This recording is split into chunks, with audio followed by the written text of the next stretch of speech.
আসসালামু আলাইকুম। আমাদের আজকের ক্লাসে আমরা হিসাব বিজ্ঞান থেকে যে বিষয়টি নিয়ে আলোচনা করব সেটি হচ্ছে সনাতন পদ্ধতিতে হিসাবের শ্রেণীবিন্যাস। আমাদের প্রতিষ্ঠানের দৈনন্দিন সংগঠিত লেনদেন সমূহকে আমরা দুটি পদ্ধতিতে শ্রেণীবিন্যাস করতে পারি। একটি হচ্ছে আধুনিক পদ্ধতি, অপরটি হচ্ছে সনাতন পদ্ধতি। আজকের ক্লাসে আমরা সংগঠিত যে লেনদেন সমূহ আছে এই লেনদেন সমূহকে সনাতন পদ্ধতিতে কিভাবে শ্রেণীবিন্যাস করব সেই বিষয়টি নিয়ে আলোচনা করব। সনাতন পদ্ধতিতে হিসাব সমূহকে শ্রেণীবিন্যাস করতে হলে আমাদের হিসাব সমূহকে আমরা তিনটি শ্রেণীতে বিভক্ত করতে পারি।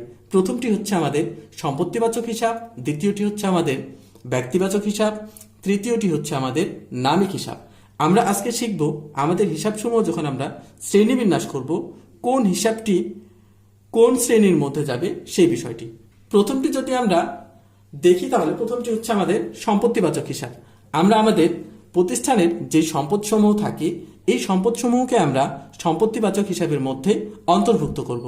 যেমন আমাদের প্রতিষ্ঠানের নগদ টাকা, প্রতিষ্ঠানে যদি কোনো মজুত পণ্য থাকে, প্রতিষ্ঠানে স্থায়ী সম্পদ যেমন আসবাবপত্র, ভূমি, দালান কোঠা, এই হিসাবসমূহকে আমরা সনাতন পদ্ধতিতে যদি শ্রেণীবিন্যাস করি এই হিসাবসমূহকে আমরা সম্পত্তিবাচক হিসাব বলবো। আমরা দ্বিতীয় যে বিষয়টি দেখতে পাচ্ছি সেটি হচ্ছে ব্যক্তিবাচক হিসাব।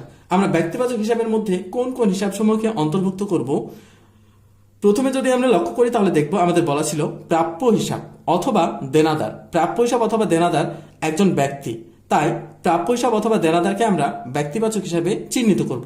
এরপর হচ্ছে প্রদেয় হিসাব অথবা পাওনাদার। প্রদেয় হিসাব এবং পাওনাদারকেও আমরা ব্যক্তিবাচক হিসাবের মধ্যে অন্তর্ভুক্ত করব। বকেয়া আয়, বকেয়া ব্যয়। আমাদের প্রতিষ্ঠানে যদি কোনো আয় বকেয়া থাকে অথবা কোনো ব্যয় যদি আমাদের বকেয়া থাকে এই বকেয়া আয় এবং ব্যয়কেও আমরা ব্যক্তিবাচক হিসাবের মধ্যে অন্তর্ভুক্ত করব।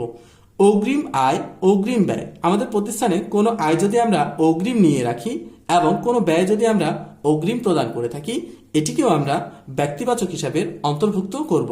কোনো প্রতিষ্ঠানের কাছে পাওনা থাকলে অথবা প্রদেয় থাকলে, কোনো প্রতিষ্ঠান যদি আমাদের কাছে টাকা পায় অথবা আমরা যদি কোনো প্রতিষ্ঠানের কাছে টাকা পাই তাহলে এটিও হবে আমাদের ব্যক্তিবাচক হিসাব। এরপরে আসি নামিক হিসাব। আমাদের প্রতিষ্ঠানের দৈনন্দিন যে সংগঠিত আয় এবং ব্যয় সমূহ থাকে এই আয় এবং ব্যয় সমূহকে আমরা নামিক হিসাবের মধ্যে অন্তর্ভুক্ত করব।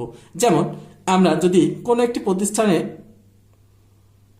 কর্মচারী নিয়োগ দেই এবং এই কর্মচারীকে মাস শেষে যদি আমরা বেতন দেই তাহলে এটি হচ্ছে আমাদের ব্যয়। এই ব্যয়টিকে আমরা নামিক হিসাবের মধ্যে অন্তর্ভুক্ত করব।